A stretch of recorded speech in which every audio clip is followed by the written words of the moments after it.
Hey, welcome to People TV's countdown of the best pop culture moments of 2019. I'm Jeremy Parsons. And I'm Andrea Belke. Today, we're going to rank all the pop culture and entertainment events that define this year as voted on by People TV staff. So joining us today, entertainment journalist and host of People TV's Couch Surfing, Lola Oganaike. And host of EW Morning Live on SiriusXM Radio, also streaming on People TV, Jessica Shaw. Jessica Shaw! Welcome! Hello, ladies. Let's start with this. Hard to believe 2019 is almost over. Honestly, this has been one of the fastest fall to winter seasons of my life. Many memories, many moments in pop culture. What are your impressions of the year as you kind of look back, just as the flyover impression? Well, for me, this year politically has been so tumultuous. So we've looked up, just a little stuff going on in DC, you know.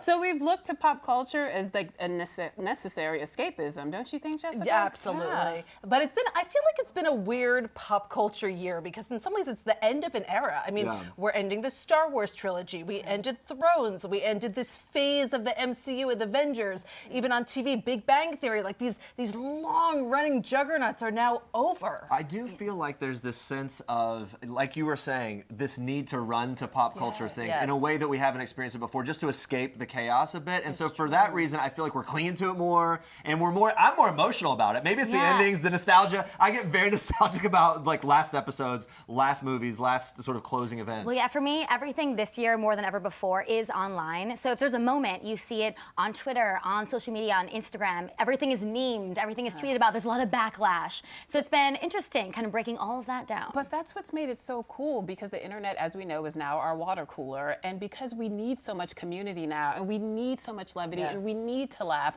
pop culture has played such a preeminent role in our lives. It has been such a year, but behind us is our ranking board. This is very exciting. So we're going to be revealing our top 10 pop culture moments, counting down to our top moment of 2019. Right now, the board's a little sad and lonely, so let's get started. All right, let's do it. So here we go. Coming in at number 10, Fyre Festival. It was one of the biggest pop culture disasters of 2017 and maybe ever, but it wasn't until January of 2019 that fans of real-life dumpster fires got not one, but two chances to see what exactly went wrong behind the scenes. Hulu and Netflix released dueling documentaries just a week apart. Which doc wore it better? Did we really need two of them? Yes, Ladies, we needed 10 of them. Yeah? The Fyre Festival was such a hot, flaming mess, and I could not get enough of it. Yeah. Did you? I mean, I watched them both, and then I rewatched them both. Back and I was to back. Like, yes, I did nothing that weekend. So much fun. I mean, every little detail. And I feel like you had to watch both, right? Because the whole premise of Fyre Fest was everyone wanted to go because of FOMO. And if you only watched one of the documentaries, you felt like you were missing out. Well, that was part of the thing. That was part of the thing, right? Hulu Surprise dropped their version 2 days before the Netflix version came out. Kind of gave a totally different viewpoint. Billy McFarland, the guy, sort of the mastermind of the whole thing, was at the center of that Hulu doc. Right. We got one viewpoint there. Then the Netflix gave us a whole other sensibility, almost like the more boots on the ground, step by step. Here's what the people were experiencing. Let's just say this. I'm a fan of camping. I don't think it would have been that bad to be on that island. Look, I'm an outdoors guy. But Jeremy, you saw the sandwiches, right? No. But I can survive. It's just a slice of cheese on You've bread. literally been on Survivor. Well, You could have survived with that. I was going to say, I can survive on that. Who would have survived? But on Survivor, you know what you're signing up for. The whole thing was these people were totally duped. Yeah. One of the things that sort of became a thread in terms of storylines and talking points online everywhere else was, hey, it's kind of these like rich privileged kids that are ending up accidentally in this bad situation. Did that make it easier for people to almost like sneer and snicker at the whole debacle? What do you think? I feel like 2019 was the year of Schadenfreude. And everyone was looking at these rich people and thinking, you know what, it's time for your comeuppance, it's time for you to come down. And so we see this across pop culture in 2019, but the Fyre Festival is one of the first examples of this. As we're weighing this out here about the Hulu versus the Netflix, Netflix might have the edge if only for the inclusion of this interview showing how far festival planner Andy King was actually willing to go to get Bahamian Customs to release water for the festival. Watch. Gosh. And I got into my car to drive across the island to take one for the team. And I got to his office fully prepared to his That is wild, right? That will follow him for life. I mean, It's the first thing that's made everyone on this panel speechless for how at least a far second. would you go to? Not that far. I guess nothing really encapsulated the desperation of what organizers were feeling as that whole thing unfolded. I joked about it earlier saying I would go camping, whatever. Like, this was a really bad situation, and that really epitomized But it. listen, if you're going to compare the two documentaries, I have to say that one moment right there with Andy being willing to drop to his knees for some Avion water, to me, made it that, and the Netflix one was the better of the two. Hydration is important. And on that note, we need to take a quick break, but we'll be right back with the 9th biggest pop culture moment of 2019. Stick around.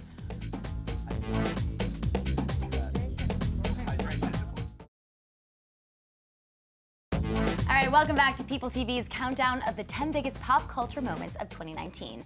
At number 9, Neo might have been the one in The Matrix, but Keanu Reeves was our number 1 guy in 2019, appearing in 2 of the biggest movies of the year, John Wick 3 and Toy Story 4, as well as making waves for his unassuming interviews. We love Keanu Reeves. Was this peak Keanu, Of Jessica? course it was peak Keanu. 2019 was his year. And like, isn't Keanu sort of maybe a good actor, maybe a philosopher, maybe a stoner, maybe just a normal guy? We don't quite know what he is, but he was in all his glory this year. Even, We don't quite know what he is. We don't. He's Right, amazing. you're right. He's like this enigma of like Yeah, actor he pop is. culture phenomenon, He's- right? Like he's one of these actors that's now in this great sort of phase of the career where they've become such a pop culture icon, and they can fully realize it now at Yes. this sort of later time. Yeah, I mean, look at him in John Wick 3, which Yes. made $1 billion. It was amazing. I mean, he's like him and his dog. You're just obsessed with them. He's playing with puppies. And the absurd internet's going violence. crazy. And absurd violence. Right, Absurd exactly. And then violence. you But he's a killer with a heart. Yeah. He is. You see him in Always Be My Maybe, which is like the best. I loved him so much. I loved Toy him in that Story, film. he's in everything, and he's just delightful in an interview. His interview on Stephen Colbert, where he's asked about death, is one of the most iconic moments of a talk show this year. Not on your show. Because what does he say? He says that he knows that people will miss him when Yes. he's gone. I know, it's very sweet. Something I like about him too, if you notice in pictures, he never touches people. He doesn't touch women when I don't know if he doesn't like to touch or he's just being very careful. Yeah. Right? But all of his pictures, he's smiling and his hands are just like this. Making it very clear. And people are really happy for him this year because he just debuted his relationship with Alexandra Grant. Yes. And they seem really happy together. Yeah. And she's age appropriate. Yes. Yeah, And right? the internet was so confused. They were like, "Oh wait, I'm sorry. Are you not dating someone 1/3 your age?" I know. I will point out, she They still also is. thought she was Dame Helen Mirren. Yes. And I'm Yeah. like, just Yes. because a 40-year-old woman has silver hair doesn't make her Dame I mean, Helen she is. Mirren. It's funny because she still is 9 years younger. He's 55, she's 46. Right. But in a day where we're talking about people in their 60s dating girls that are in college, Yes. it's just nice to see a relationship like this. And I love that he's in a relationship, I have to say, but of course, Keanu didn't even realize that he was also the internet's boyfriend. That's right. Here he is finding out for the first time on People TV's red carpet for Toy Story 4. And now you've been dubbed the internet's boyfriend. How do we feel about that? I've been what? You've been dubbed the internet's boyfriend. Everyone is just kind of gushing over you on the internet. You didn't know that yet. No, well that's A lot That's of positivity. That's wacky. I mean, he somehow made the term, like, "that's wacky" sound adorable and Yeah, right. endearing. But of course he doesn't Google himself, right? No, I honestly, he feels like one of those stars that absolutely has zero interest in Right. Googling himself. He's like doing his thing, living his life, living in the glow of a great career and continuing. Like you said, there's more of him to come in 2020, and I think Yes, we're all looking forward to definitely. that. All right, while Keanu stole our hearts this year, Breaking Hearts was the job of ABC's The Bachelor and The Bachelorette. At number 8 on our list, the show's 23rd season proved that love can't be fenced in. Colton.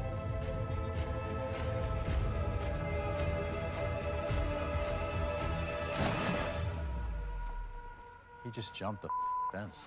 The moment we were finally waiting for. Can anything top this moment, Jessica? No, they teased this from like the very first episode, and Yeah. it was like, why is he jumping the fence? And of course, Chris Harrison is so perfect. Everyone was wondering why he was doing it. The reason was he was chasing after Cassie. So Yes. he chose Cassie. She said, I don't know if I love you the way you love me. Maybe you should find someone else. He went after her.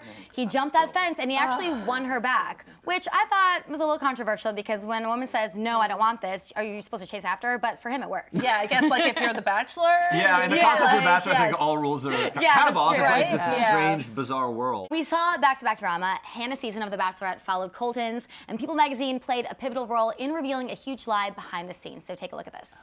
And then a few weeks later, I get news that there was a People magazine article that was out, and I start reading it, and it was not the same story that I was told. So People broke this story. Basically, Hannah chose this guy, Jed. He's a country singer in Nashville. Aspiring. But it turns out like that he had a on girlfriend. aspiring. He was dating this girl, Haley Stevens, also a country artist in Nashville, and they've been dating for 4 months. And he went on The Bachelorette and didn't tell Hannah, so she chose him. And then this all comes out because Haley came forward with her truth. And yeah, it's kind of saying that he had told her, like, hey, I'm just doing this for the fame. Yeah. Yes. And by the way, his songs suck. Yeah, it's not great. But then Jed tried to backpedal and be like, well, we weren't really official, we didn't have a label, but they went on a trip together, they said I love you to each other. Now that there have been so many scandalous finales, especially of The Bachelorette, I feel like if there's just a normal relationship with two people who fall in love, we're gonna be like, oh, that's a letdown. And looking forward to next season, I got to sit down with Hannah and ask her about who she thinks would be the next Bachelor.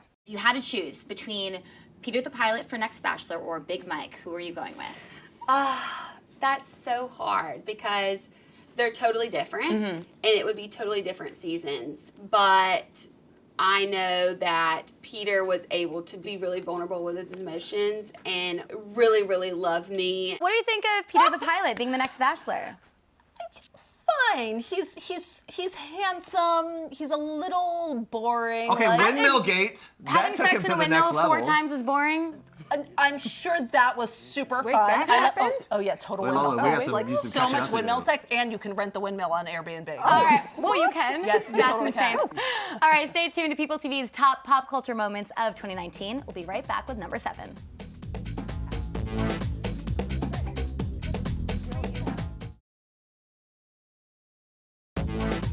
All right, welcome back, everyone. We are 3 down on our top 10 list of best pop culture moments of 2019. At number 7, this year's Oscar ceremony standout was this deep performance of Shallow by Bradley Cooper and Lady Gaga. Lola, every year there is talk of kind of getting rid of the live musical performances in the Oscars. Why do they do this to us? I don't know. But what do you think this performance did to kind of ensure that we would continue having live music on the Oscars? Because it was the hottest thing that's been on television the entire year. It was 4 minutes of foreplay, and I was here for all of I think it went beyond foreplay.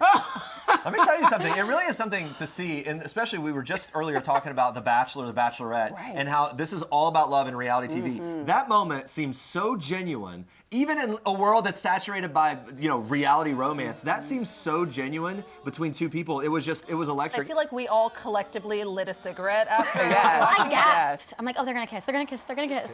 I mean, woo!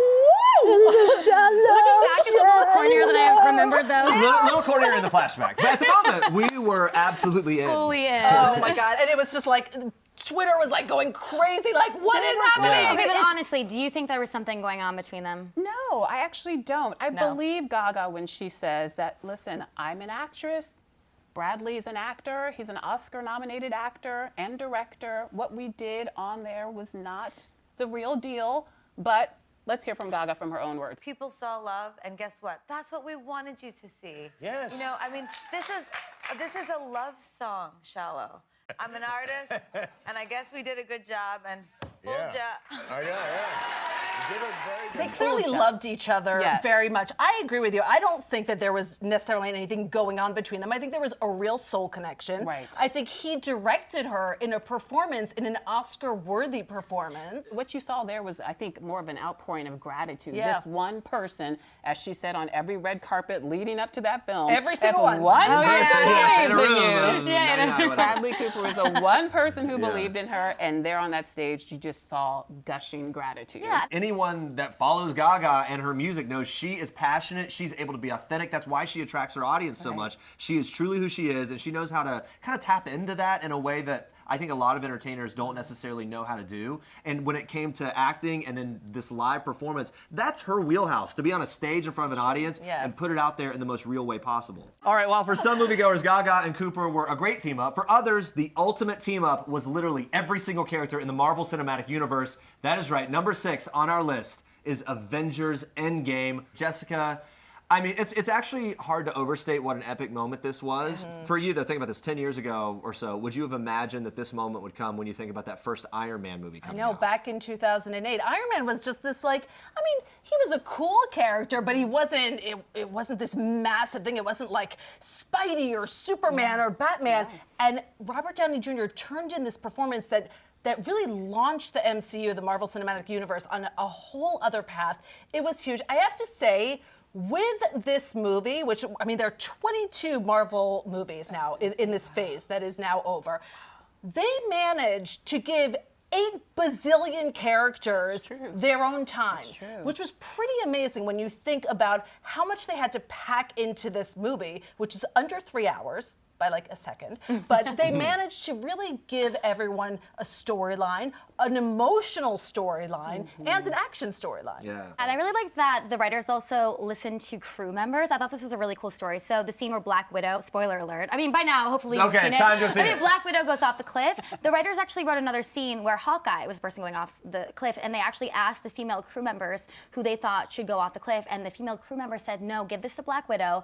She deserves this death. Like, this is hers. Don't take it away from her. No discussion of this movie is possible without talking about its biggest change to the MCU. And if you are one of the 3 people left who has not seen Endgame, here is our obligatory spoiler warning to this heartbreaking scene.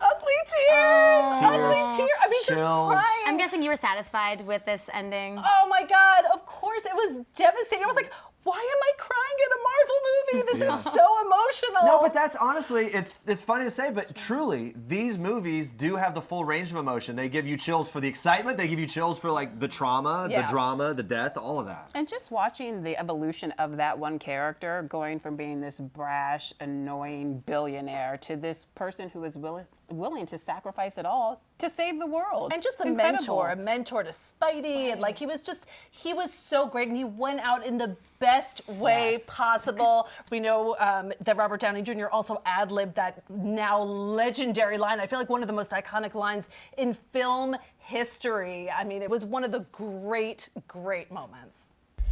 And I am Iron Man. When I saw this in Chills. theaters, the room erupted into cheers. People were like, yes!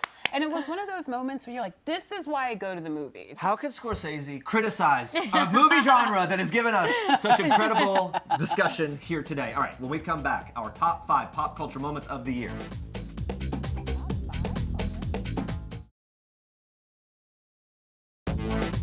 All right, welcome back, everyone. We're counting down the top 10 pop culture moments of 2019, and we've made it to the top 5 with their second World Cup of the decade. Woo! Here's the U.S. women's soccer team. That's it. U.S. wins their 4th World Cup.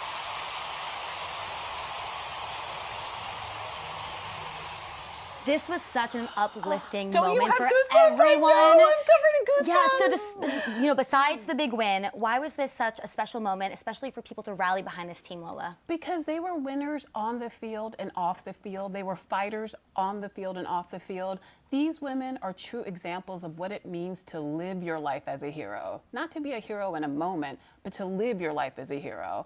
Megan Rapinoe, the words that she said, advocating for the LGBTQ community, the marginalized people, people of color, women, she's been remarkable, and her teammates have rallied around her as well. So just watching them has been incredibly inspiring, both to women and to men, to young girls and to young boys. These women, to me, are true American heroes. It was one of those great moments also of like, I mean, I watched it near where I lived. Every bar, every sports bar was packed. You couldn't even get in. And it just felt like as a country, we were all watching this one thing.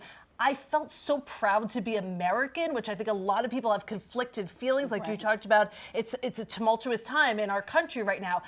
I was so proud watching her. And there were people from all over this country who were just like loving, eating this up every second, cheering for our team. It was amazing. All over the world. At one point, you looked in some of the stands at these games, and the people from the respective home teams seemed to be rooting for the American US, team. right, yeah. And so you know that around the world, they're invested in America's success, and these women are emblematic of America's success. They definitely are. And one thing that I love in terms of just if you're someone that is following global soccer, and the U.S. has been continues to try to make soccer more of a valid sport here. It's a valid sport, but a huge sport here in competition with the other big leagues that exist. It's really interesting that the women's team is what brought this huge highlight moment, brought the nation together on the world stage, all this attention to increase enthusiasm, which opened up this whole other conversation about the women's team versus the men's team, and then the gender pay disparity between genders and all of that became a real talking point. That's true. And you bring up a good point because these women understood that they had the spotlight on them and they used it. They used it to talk about issues that were really important to them. Videos like this one of the crowd chanting for equal pay went viral because of these ladies. Isn't it crazy though? In 2019, we're still fighting these issues. Oh yeah, I mean, crazy, sad, but so predictable. I think the reason it's on this list is because it became a moment that was so much bigger than soccer that played into all the conversations that have been happening socially in our country. It's interesting because historically we've heard people say, leave sports and politics alone. But sports and politics have always been linked. I mean, if you look at Jesse Owens standing up to Hitler, Muhammad Ali saying no to fighting in Vietnam, Colin Kaepernick with football, Megan Rapinoe and these women injected politics into the sport and used their platform to address issues that were really important. That was a great one. Continuing though with our list of top pop culture moments of 2019. Number 4 is going to take you down the Old Town Road. Here we go, Lola. Let's talk about this. Can we officially name this, I guess, the song of the summer, the song of the year, the song of the decade? Huge. It's one of those earworms that dug a hole in your brain and has taken up residence and lived in my head ever since. I'm a sucker for earworms, and I usually get irritated. This one has irritated me so much less than most that get stuck in my head. Because it's catchy and it's a good so song. Fun. And he's so brilliant because he brought so many people on, all these iterations. Billy Ray Cyrus was the first, then you had Diplo, then Young Thug, Mason Ramsey, and then RM from BTS. So yeah, these brilliant collaborations which kind of made this song fresh and new every time you heard it. And one of the great things about social media, and we always talk about the bad things about social media, but one of the great things about social media is that you can get at anyone. So, I mean, Lil Nas X reached out to Billy Ray Cyrus, asked the Twitter universe to help him get Billy Ray Cyrus on the track, and it actually worked. Yeah, Billy Ray actually worked. Billy Ray talked about how after when they first kind of came to him with it, he listened to it, he responded back, but he even said like, "Hey, I'm not sure what I can add to it." But then they worked it out. Part of the impetus for that was the original version of the song ended up controversially being dropped from the Billboard Hot Country list, the top 100. And so then he brought Billy Ray in for that remix, got it back in those country charts, and of course, then it ended up being #1 historically on the Billboard Hot 100. It just stayed there and lived there. Forever. 19 weeks. Also, there was the big moment when Lil Nas X came out publicly during Pride Month. That was obviously something that became this huge moment that I think propelled the song to stay in the forefront even longer. And then he had this, obviously the backlash, but then a lot of celebrities rallied around him and praised him for coming out. He ended up making history in terms of being nominated for the CMA, a CMA award winning, and also nominated for Grammy, the first openly gay artist to be a rap artist to be nominated for the Grammys, country artist for the CMA. It's incredible how he's kind of in this spot where he's hitting all of these different pockets in a historic way. And the interesting thing is that he came out at the height of his career. Usually people stay in the closet because they're concerned about whether or not this will negatively impact their career. He made it a point to say that he wanted to come out at the height of his career so other kids who may have felt uncomfortable with their sexuality could look to him as an example. And his first big wave. In his first big wave. It was And so he spoke moving. about this on HBO's The Shop with Kevin Hart. Take a look at this. He said it was gay, so what? I'm grown up to hate this.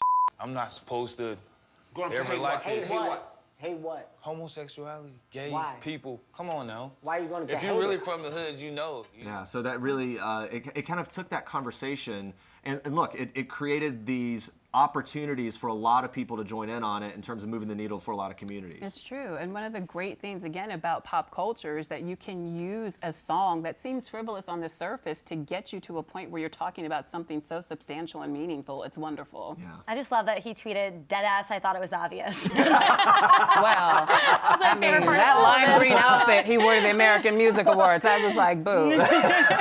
All right, guys, we gotta move on. We come back. We finally we can't made talk it. about that, Jeremy? No, we can't talk about that. We made it to the top 3, everybody. Which pop culture moments will take the top spots? Stay with us and find out.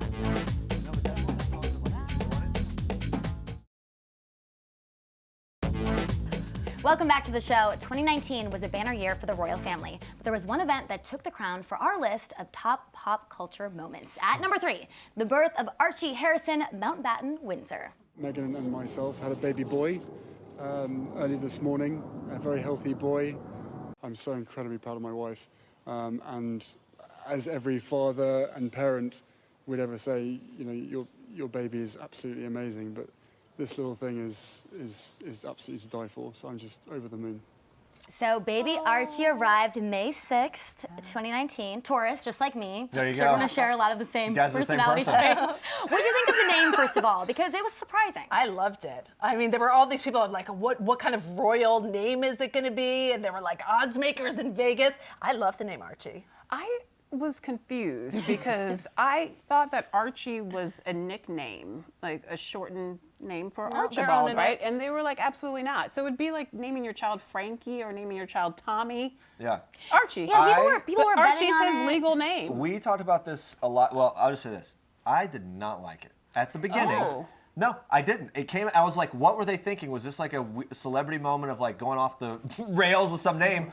I absolutely love it now. I'm not. We do this on the Royal Record on People Now. We talk about familiarity. It's cute. We started seeing. Look, we started seeing Baby Archie, and now it's just like Baby Archie. It's a thing, Baby and it's Archie's so super. cute. They knew. Meghan knew. But and can Harry you knew be a that we would love it. 70-year-old Archie? Yeah, I think you can, right? Well, I mean, but you could say that for a lot of trendy modern names. Here's the thing. One thing that Harry and Meghan have made a point of is to kind of pave their own way and blaze their own trail. Yes. They're kind of being a little less traditional here with the name Archie. The other names, though, like Mountbatten is a family name. They have historical roots in other ways, so they're kind of hitting all the boxes they need to hit and doing it in their own way. Harry and Meghan are bucking royal tradition, right? Yes. So for his christening, it was a lot different than in the past. It was really small in a private chapel. There were only 30 people there. The Queen wasn't even there.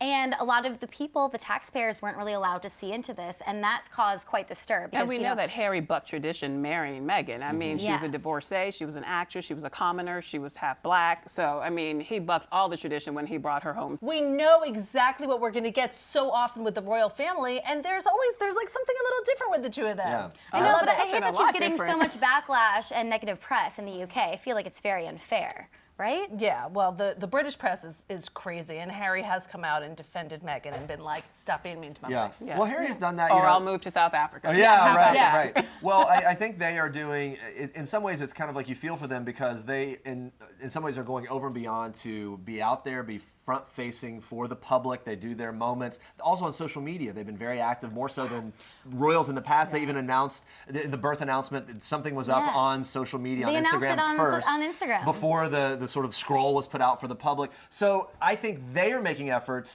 to be front-facing to the public. And so they have less tolerance probably for being mistreated by the press. I think the one thing that drives me nuts, though, is the Meghan versus Kate. That everyone wants to just pit these two women against each other. Like, God forbid there can be like two women in the royal family who get along or who are fine with each other. Or have two different... two queens right here on the couch. And it's working out. Get along. Well, also just kind of going back to the basic facts of two brothers, they marry women, they have their own lives. Like, you can have little disagreements here and there, living in the same, like move into your own house. It's fine. Go to Windsor. It's okay. And we love little Archie, so we'll be tracking along. All right, stay right there because we'll be right back with our top 2 pop culture moments of 2019.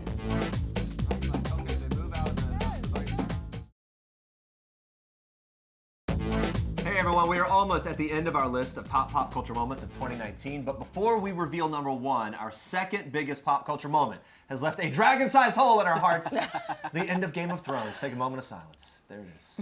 Jessica, one of the most anticipated finales ever in TV history. I'm going to dare ask, did it live up to the hype? Now that you have had some distance from it. No. Okay. No. Sticking with that. No. I don't know anyone who thinks that the finale or even the last season in general lived up to the hype. We were all so excited for this. We knew the creators of the show went kind of off book, that George R.R. Martin had not written this ending yet. Turns out they should have let him write it. It was a bummer of an ending, especially for those of us who put in so many hours watching this show. It was like, what? How do you just whiff that ending? I was fully caught up for this season, and I was so excited, and then just completely let down. I just felt like all the storylines were really rushed. Characters were doing things that didn't even make sense to their entire arc so far. It was really disappointing. Episode 3 was so dark. Like you couldn't even see what was going on. You're like adjusting your TV. I'm like, that was the wildest thing to come out of it. That whole dark episode. How weird was that? That dark episode, you couldn't see that episode. The pacing for the entire season was off. Why did you have to rush it? I could have taken 10 episodes for the final season. It didn't have to be truncated into 6. And you're right, Andrea. Like, what were people doing? Brienne of Tarth having sex with Jamie and then crying when he leaves her? She's our hero. No, and it was so sad because for her to leave as like a damsel in distress when she was this badass knight, she was even knighted. Especially for a show that had so many problems with women in general. She's a crying girl like, Jamie it was honestly depressing. That scene was my least favorite scene of the entire. Turning Dany into a homicidal dragon riding maniac. In 2 seconds. Like, also, it was like she's great season after season, and then all of a sudden she is like benevolent soul, and then she's like, I'm pissed. After this many seasons, the way they ended this show with who ends up on the throne, so many fans and even casual viewers just wanted to know who would win the Game of Thrones. You know what one of my favorite parts about this show is called Game of Thrones. Could we possibly have gotten a less compelling ending than this? There's nothing in the world more powerful than a good story. And who has a better story than Bran the Broken? Like, who has a better story? Let's think. Tyrion, Literally everyone. Cersei, Sansa, Dany, Arya. Arya, the dragon, the Night King. Like literally everyone. Literally has a better story than him. Bring back Hodor from the dead. Like, I'll take anyone. The one compelling argument that I will take from them is that we were just tired. Like, we gave everything that we had. And in the final season, we were running on fumes, and we didn't know how to wrap this thing up. Well, if I honestly said that, then I would take that, and I would allow them to do a do-over. Well, okay, fine, but let me just say this. That was a I thought would allow initially. I was like, we can't afford it. There was a thought of like, okay, who could live up to this hype? But then you think about a show like Breaking Bad. At the moment, there was nothing bigger than the hype for the finale of Breaking Bad, and they nailed it. And there was, of course, some fallout. There's always backlash. But overall, people were like, all right, it wrapped up, and I'm happy. So it's possible to do it, especially when there's so much at stake. I will say there was one moment of the finale that I thought was really good, and that was that final confrontation between Dany and Jon Snow. Let's watch this. Okay.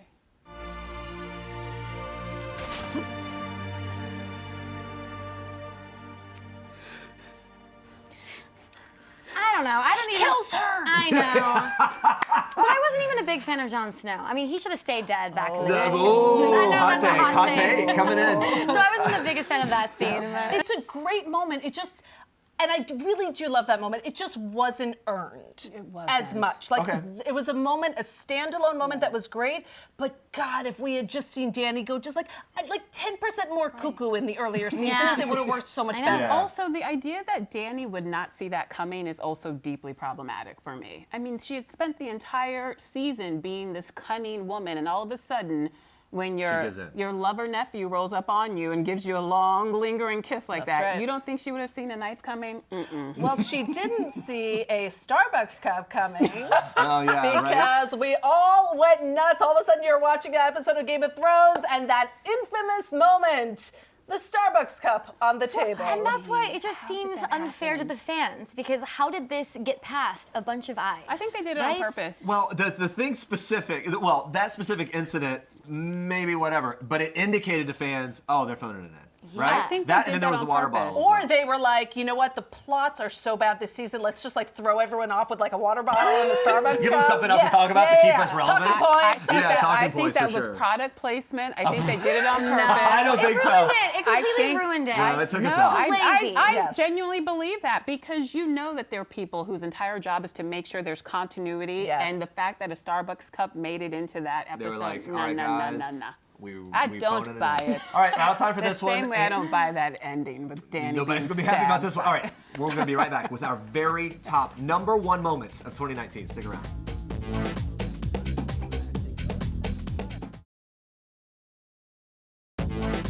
All right, welcome back. We've been spending the show counting down the top pop culture moments of 2019. Just to refresh you on the list so far. Here we go. At number 10, we had Netflix and Hulu's competing Fyre Festival documentaries. Number 9 is Keanu Reeves' Most Excellent Year. 8 is all of this year's Bachelor bombshell moments. Coming in at number 7 is Bradley Cooper and Lady Gaga's performance of Shallow at the Oscars. 6, Avengers Endgame and the end of this phase of the MCU. At 5, the U.S. women's soccer team's World Cup victory. At 4, Old Town Road. Number 3, the birth and naming of Harry and Meghan's Archie. And number 2 was the final season of Game of Thrones. All right, now before we get to number 1, was there any pop culture moments you feel deserve honorable mention that we haven't covered? Lola, let's start with you. It has to be Fleabag. I'm obsessed with Phoebe Waller-Bridge. She won every major award at the Emmys. The world knows just how talented she is now. And just in case you don't watch Fleabag, I don't know if you're living under a rock, she also writes Killing Eve. She also just landed a $20 million deal with Amazon. And she also is just helping tweak the script for James Bond, that little franchise you may have heard of. I'm so sad though. 2019 was her year. I'm so sad though there's not going to be a 3rd season of Fleabag. I'm begging. I'm desperate. I totally disagree. I don't want it. Ended so perfectly. Perfectly. Yeah. Also, 2 words, hot priest. I was just going to say, yeah. Woo, that moment when he mean- told her to kneel in the church, I was like, Yeah. All right. It's like, woo, woo. Jessica, what's yours? I think mine was a little different. Sorry. I had to compose myself. Okay. I think it was the Apple Plus and Disney Plus launching within weeks of each other. It just felt like, here we had Netflix, we had Hulu, Amazon. There were so many things that we already were committed to. And then these 2 other things, we have Mandalorian, we have Baby Yoda, we have The Morning Show, which is like a real love it, hate it situation. But it's just like, give up on ever being caught up on television. No, the fact that they broke through with those was amazing. Yeah. It really was. What about for you? Oh gosh, Kardashians. I mean, People magazine, we're always covering the Kardashians. When Khloe Kardashian and Tristan Thompson and Jordan Woods had this whole cheating scandal, this love triangle. This was so dramatic, and I felt so bad for Khloe. So she was dating Tristan, right? And then he was spotted at a party with Jordan Woods, who's Kylie Jenner's best friend. Kylie Jenner and Khloe Kardashian are sisters, and they kissed. Apparently, she was kind of all over him. Jordan Woods then said, on Red Table Talk, that it wasn't what what it seemed like it was. However, there was a kiss, and the whole family kind of blew up on Twitter. And now, Jordan Woods moved out of Kylie's home. They're no longer friends. Tristan and Khloe are no longer together, but they have this baby, True Kardashian, which I think is one of the cutest Kardashians. So adorable, the cutest cheeks ever. But it was a lot of drama, and we kind of followed along with all of that. You got that. You I got know. all of I know, those that was points, rude. and that was That really was incredible. honestly- I needed We needed a chart a with chart, all these- yeah. All right, so my final thing that I think should belong in its own category, it would be hard not to mention Luke Perry's death, which I know is a sad note to end on, but 52 years old. It was such a moment of shock for so many people. It hit sort of this multi-generational thing, right, with the Beverly Hills 90210 audience, also Riverdale and everything he's doing there. So a lot of young people were affected by this. People that are a little older that remember him originally from 90210 were affected. And then you saw this outpouring from all the different cast members, all these stars that knew him personally that really were affected by it. It just, to me, that moment ended up reverberating in a really special, unique way and went further than I anticipated it would go. Everyone in Hollywood felt the loss there. And it was nice to see him in Once Upon a Time in Hollywood, so that was a nice. Yeah, kind of a final bow for him. Yeah. Yeah. All right, we're going to take one last break, and when we return, we'll reveal our top pop culture moment of the year.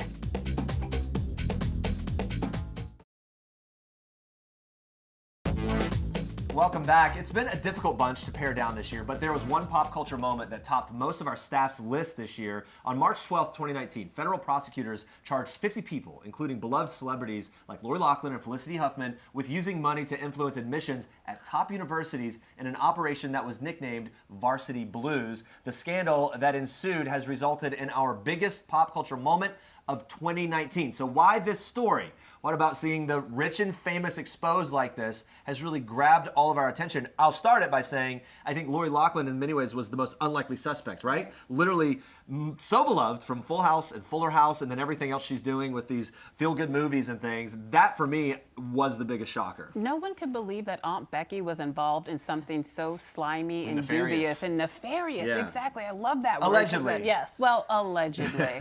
Felicity No one Huffman- believed that she had children who rode. Well, that's the craziest thing. $500,000 to get her kids, recruited to the USC crew team. They weren't a part of crew at all. It was ridiculous. And so her two daughters were there.